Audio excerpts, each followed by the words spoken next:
So it's like a basketball or a globe or a baseball. And the capacity of how much like air would go in a basketball would be the volume of a sphere. So the formula for a sphere is volume equals 4/3 pi r cubed. So it has some major differences from the other two. One thing that we notice is there is not a height involved, and that's because with a sphere, we technically only have a diameter all the way across, and since it is a sphere, it is the same regardless of which way we are measuring it. So instead of a height, we have a diameter. Okay, and then instead of being multiplied by 1/3, this time it's being multiplied by 4/3. So 4/3 pi r cubed. So the difference with the radius is that it is not being squared, it is being cubed. So again, you don't have to memorize all this, it is given to you, but it is nice to recognize the differences.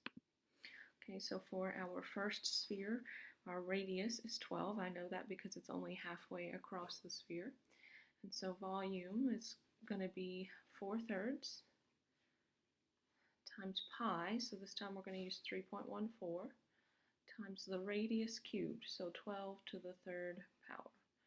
Okay, so when we type that in our calculator, we should get 7234.56. 7234.56. Okay, so 7,234.56. Since it is feet, that would be feet cubed. Okay, so that's what it is if we use 3.14 in place of pi. If instead we do it in terms of pi, like when they ask us to leave pi in our answer, that's when we would just do the 4/3 times the 12 cubed, and we're going to not multiply it by pi because we're going to leave pi in the answer. So if we do 4/3 times 12 cubed, that is 2,304. So 4.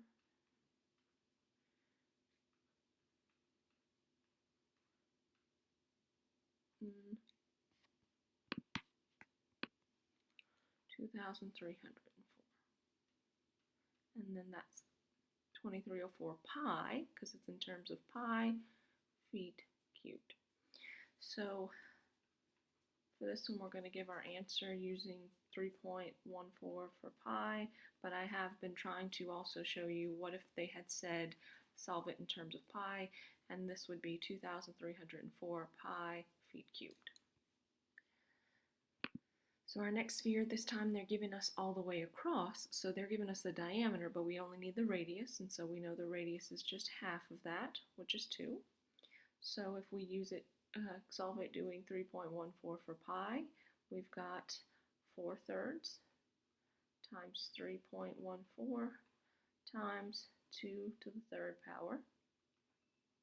If we're going to do it in terms of pi, we're just going to do the 4/3 times the 2 cubed, and we're going to leave pi in the answer. So using 3.14 or in terms of pi. So let's see what those two answers are. Okay, so when I did it with 3.14 for pi, I got 33.493 repeating. So it'd be 33.493 meters cubed. Or when I did it in terms of pi, and I just did the calculations without the pi amount, I get 8/3 pi, or as a decimal, it is a repeating decimal, 10.6 repeating pi. So again, you just got to be careful and watch for which way they're asking you to solve it. If they tell you to use 3.14, sometimes they'll tell you what to round to, but you just know you use 3.14 in place of pi. If they say to solve it for the exact answer or find your answer in terms of pi, you use everything else in the formula except for the pi symbol, and the pi symbol is part of the final answer. So I'd like you to try the two sphere problems immediately following this, and let's see how you do.